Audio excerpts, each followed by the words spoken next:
This is our project for the Women in Business Impact Lab. We are the Backstreet Girls featuring Rob. Our team consists of myself, Emily Davis, Sam McKay, Robert Steed, Haley Kohout, Cassidy Daly, and Brady Jacklin. Today, after this overview, we'll be going over the data and analysis and findings by Sam. Haley will then introduce our recommendations, and each of us will share a recommendation that our team came up with. Our assessment and evaluation plan will then be given by Brady, and Robert will go over our sustainability, and I'll wrap up at the end. So our project is to take data from a survey and with assistance from a statistics team, we analyzed that data over the last 4 months and came up with some recommendations that would greatly impact and benefit the Women in Business Impact Lab. Also have some deliverables that will be of great assistance. And now Sam is going to go over our data collection and methodology. Hey everybody, I'm really excited to talk about kind of the details of where this study came from. The Women in Business Impact Lab originally sent out a survey about general work experience to over 500 participants from varying backgrounds in order to bring in a bunch of information about what is going on and what it's like out there. And we were excited to take this information and see how we could apply recommendations from the analysis in order to better help women. We really believe that women are a big asset to businesses, and we want to help businesses to also be an asset to women. We are also excited about this because we know that women can bring a bunch of diverse perspectives and have a big impact in that way, as well as reaching customers differently in different aspects of whatever business they may be in, as well as just lifting and diversifying the atmosphere within the workplace in general. So in order to do that, we needed to understand their experience, which is the purpose of the survey. Dr. Kelly R. Hall, who pioneered it, he said that questions of the survey are aimed to identify the workplace attitudes and experiences of the people who took it. So with that in mind, we took the results from the survey and had it analyzed by a statistics team of our peers taking another class here at UVU who have a little bit more expertise on the matter, and we are super grateful to them for being willing to help us with that. The findings were very interesting that they presented us with. It showed significant room for improvement in different aspects of women's experience in business. These areas include compensation, inclusion, acknowledgement, mentorship, respect, and communication. And we are super excited to see how these implications can be elevated by some of our recommendations. The findings of our survey, or findings of the survey, showed that females experience fewer opportunities of advancement with age than males. This is different for women who say they really feel like they have taken control of their own job path and they feel like they have all the advancement opportunities they need, but that's difficult for a lot of women to feel that they know how to do. They also reported interesting findings with males and females in regard to how they interacted with their superiors and their coworkers. A lot of this revolved around respect. And it was important for women to feel that they were communicated with respect, whereas for the men, it was important to them to be treated with respect. And so with that in mind, we were able to kind of break everything down into some important recommendations. Yeah, so based off of those findings and the data gathered, we were able to come up with a few different recommendations. Those recommendations included women-to-women mentorship, implementing bias training, teaching interview tips, encouraging work-life balance, and implementing diverse hiring panels. So women-to-women mentorship is basically a collaborative relationship between a woman leader and a woman who's looking to progress in the workplace, and it really helps the mentee to be able to learn and grow from their leader and implement the things that they learn into their into their work life. So this is some of the data from the survey that we received that suggested that Women thrived when they felt like they had a leader that was supportive of them. When there was a strong relationship, when the leader was empathetic, women felt that they were more satisfied in their job. When they felt like they had a work group they could rely on, they felt more satisfied. When they had opportunities to learn and grow, and they had more opportunities for advancement in their career. And when they felt like they could take more responsibility of their own development, they felt like they could receive higher levels of advancement in the workplace. So some of the benefits of implementing a women to women mentorship program is it provides relevant guidance from women who are experiencing similar things in the workplace. It gives them a role model to turn to. Of course, it builds strong networking opportunities as they go throughout their career to have other women that they've mentored with. And then mentors can turn into advocates for women as they seek advancement in the workplace. As these mentors get to know their mentees, they can vouch for them and help them receive promotions. And competency-based mentors can help improve specific skills related to women's careers. So to successfully implement a women to women mentorship program, it's important to engage your leaders, ensure that they're interested and involved in the process. Using surveys and personality assessments to successfully pair mentor and mentees is going to be really important to ensure success, and promote regular check-ins between the leaders and their mentees to make sure that everything is successful and that they're getting the attention that they need. All right, so the other recommendation we would give would be offer unconscious bias training. Unfortunately, whether we mean to or not, we sometimes have biases in the workplace, and we want to make sure that these biases aren't influencing the decisions, behaviors, and interactions of our employees, especially when it comes to things as gender and age and race and everything like that. So the goal is to create more equitable and inclusion environments, as well as allow for more ideas to flow and have innovation included in the workplace between our team members. And there's a lot of great benefits of bias training, not only for the organization as a whole, but for individuals and for teams. It increases self-awareness and allows for open-mindedness, which opens the pathway for growth to happen so that we can create new leaders that inspire a change in culture. And for a team's culture, that is what basically makes it a good place to work and a bad place to work. So if, in the example of the women's lab, by including more female team members and making them feel a part of the team, you're able to have higher productivity from the team members, as well as reduce the workplace conflicts, which is better for the organization. As I mentioned earlier, there will be higher innovation and productivity, as well as reduced risks and higher employee morale. So the benefits outweigh the cons of a bias training. And then implementation, awareness workshops would be one of the best ways to do it. A lot of times people aren't aware of what's going on and that they have those biases. So offering ways for people to see that they're having this bias will give them opportunities to correct that behavior or correct that treatment of their fellow employees, as well as educating the leaders. They'll have the greatest influence on their employees and their team members. So making sure that the leaders are aware of what those type of behaviors look like so that they can make changes within their team and correct their team members, as well as just having open communications and discussion. A lot of times people feel like they need to hide it or that they can't come forward and share when they feel like there is some bias going on, but by having that open communication and creating an environment where that's allowed, there's going to be more talk about it and you'll be able to move past those issues. Another recommendation we have is promoting interview readiness to increase confidence in female candidates. So by increasing that confidence in our female candidates, this will lead to more diverse applicants for leadership. And then also during these training sessions, you can more easily detect hidden talent or people who may not have spoken up, who have potential to be great leaders. As well as interview prep, we will also be going over best practices.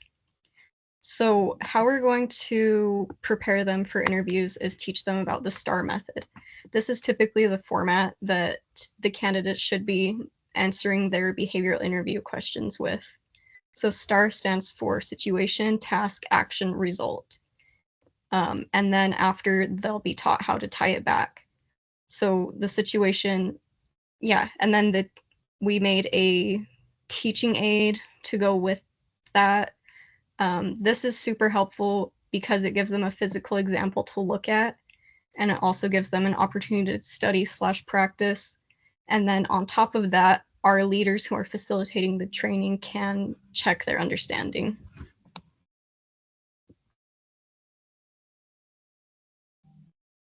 We created, to go along with this interview training, a brief list here and a longer one to go with our handout, of just example interview questions that could be used. The interview process is a time period for you to interview as a candidate for a company, but the company is also a candidate for your time and your attention. And so we wanted to make sure that women knew that when it came time for them to be able to ask questions, they could align some of these questions with their priorities or concerns as they are looking into a company.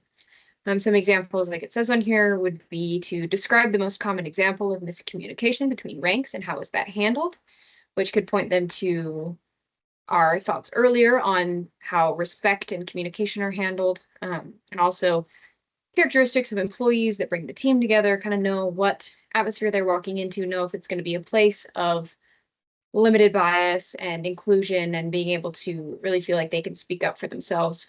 So these questions and others that they could come up with and be guided to come up with through the training can be really helpful in that process.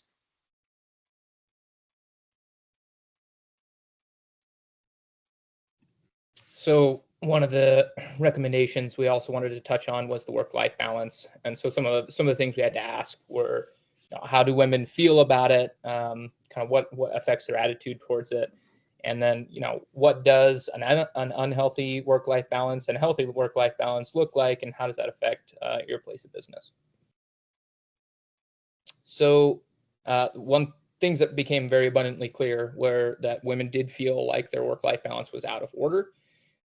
They felt like the place of work didn't employ the values or have the values that they would want to see in an organization that they work for.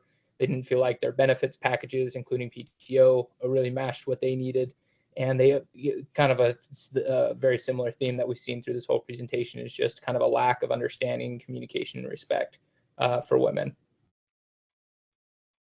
So what we want to know is what changes, like why does a work-life balance matter? Well, when you have like an increased amount or increased healthy communication between employers and employees, you do have an increased feeling of satisfaction for the work-life balance. Improved relationship with the managers also increases an attitude towards that work-life balance. And those are important because if you need somebody to stay behind, you need someone to work longer or harder on something, especially if it's going to impact their life, if they feel like they have a healthy relationship with their bosses and their work actually really matters, then they're more willing to stay, and they actually still have that really positive attitude towards that work-life balance. Directly increasing the amount of PTO or directly increasing other benefits like childcare leave directly impacts your satisfaction with the work-life balance. And and last, having the pride in your work, pride in your job, pride in the company. Again, if you have someone who's proud to be working there and proud to be an employee there, they're going to have just a whole different attitude towards coming to work and going back home. So some things that we do see is when you don't have that satisfaction, you're going to have quicker burnout, which is a huge problem right now, especially among kind of this fast-paced business world that we're all a part of. When you have burnout, that means your effectiveness goes down. It means your quality goes down. So you definitely want to keep your workers fresh, and you want to keep them satisfied. You're also going to see people looking for new jobs. People don't want to be corporate slaves. They want to have a life. They want to have a family. They want to have people to be with. They want to be with their friends. And if they're stuck at work all day and they don't feel appreciated and they don't feel like they have the time to go out, then they're going to go somewhere else that will give them that sort of respect. And then lastly, when you have people, again, just slaving away at work all day, you will see a decrease in effort. You're going to get a decrease in quality. and you're going to see a decrease in the quality of relationships between your coworkers, which again, it's kind of like a negative feedback loop, which is going to continue to decrease the quality of the work at the workplace. So some things to think about. We want to increase the quality of the relationships between managers and employees. We want to help the employees understand the importance of their work and increase these PTO benefits. These are all just tips for implementation that we think would really help with the work-life balance. Another recommendation that we have is using and utilizing diverse hiring panels. Diverse hiring panels, also called diverse interview panels, are groups of people who are selected to interview candidates for job openings. They are people who are present at an interview and advise on the selection of a new employee. For a panel to be diverse, it should feature a variety of genders, races, ethnicities, national origins, veteran status, disability statuses, backgrounds, abilities, or cultures. The way that a diverse hiring panel affects women, through our research, we found that women report they don't feel like they belong to their work group. This could be a result of unhealthy work cultures or unconscious bias creeping into hiring, meaning that they could literally be the odd man out. They also report that they feel less connected to their group. That would especially happen if they were alone or one of a few women in their office that's largely dominated by men. Women also report that they have less social interaction at work. Some of the outcomes of a diverse hiring panel is reducing the unconscious bias. Unconscious bias is at check with a diverse hiring panel because each member needs to be able to back up their recommendation with employee qualifications. They can't just recommend an employee because they feel like they like that employee the most. They have to have actual reasons why that employee or the potential employee would be the best person for that job. That would result in a more qualified workforce. It's a great example of inclusive leadership. It shows an example to all of the other employees at the organization that you value diversity, and it's something you're actively looking for and working towards. It will result in a more diverse workplace. More diverse workplaces result in more creative solutions to problem. It fosters innovation, and it leads to a better workplace culture. Some tips for implementing diverse hiring panels is by using careful selection of the panel members. You want to make sure that those panel members reflect diversity in your company. And if you don't have any diversity in your company, maybe that's a really great place to start, is finding some or searching out some diverse candidates for job roles. Providing bias training, like Brady spoke about earlier, utilizing blind recruitment tools like removing names or ages from resumes, anything that could indicate a qualified individuals or would like indicate a bias. Providing standard evaluation criteria so that each candidate for a job role is evaluated at the same level. Finding your candidates from a variety of sources, not just from Indeed.com, but Indeed.com, LinkedIn, or using something like the Women in Business Impact Lab. And then implementing a post-interview debrief so that every member of your diverse hiring panel is able to have their opinions heard.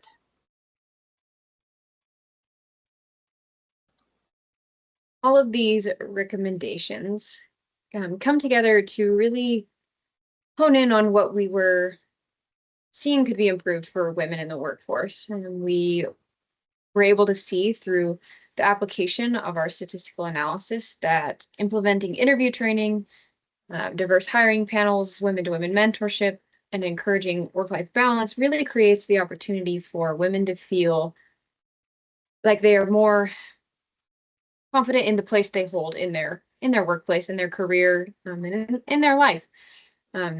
They're better able to use their skills and apply themselves while still learning and growing and really becoming who they feel like they can be to do the most good and have the biggest impact in the workforce. And all of these different things come together to continue to create an atmosphere for women so that women currently in the workforce or who will be in the workforce in the future will have a better foundation. They'll be able to feel like their work-life balance is healthier, have a more unified mindset with the employees around them, as well as that they feel supported by the workforce that they belong to and that they really have a place there. And we hope that as they see the results from implementing these different recommendations, that they'll be able to speak to the true nature of what they can do and what can be done for women in the workforce. And of course, we would love to offer a way to track the results of implementing all these things. So we first would recommend assess the number of female candidates before implementation and assess on a bi-monthly period. And you would want to use the Kirkpatrick's model, the 4 levels of learning evaluation, which includes results, behavior, learning, and reaction, as well as reviewing the hiring panel selections for the new employees after they've been hired.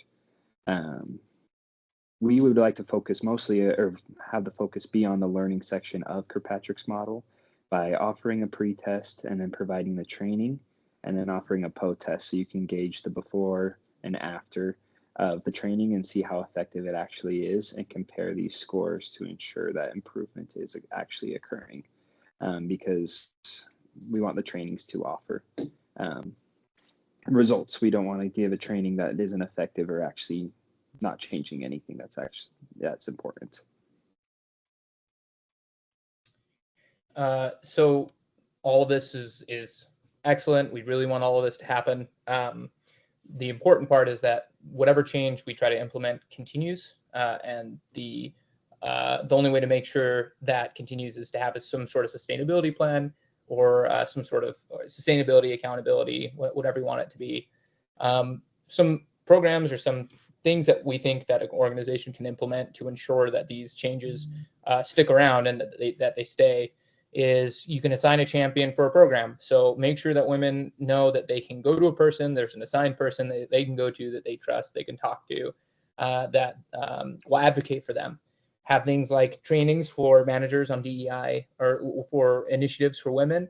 We want to make sure that the managers know that what's going on with the women, how to effectively communicate with women, how to respect them, avoid microaggressions, avoid any sort of offense that women may have.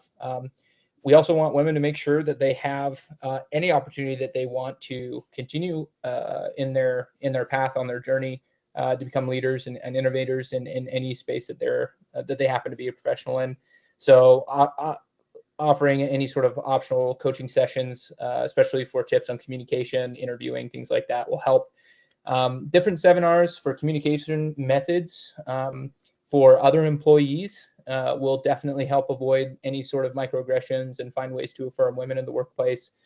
And last, to make sure all of these things actually have some sort of impact, make sure you're including SMART goals or any sort of goals that you can go back to, refer to keep yourselves accountable, to keep the employers accountable, keep the company accountable, and to make sure that women within whatever time frame that you set end up moving forward in leadership roles and continue to be effective and business changing professionals.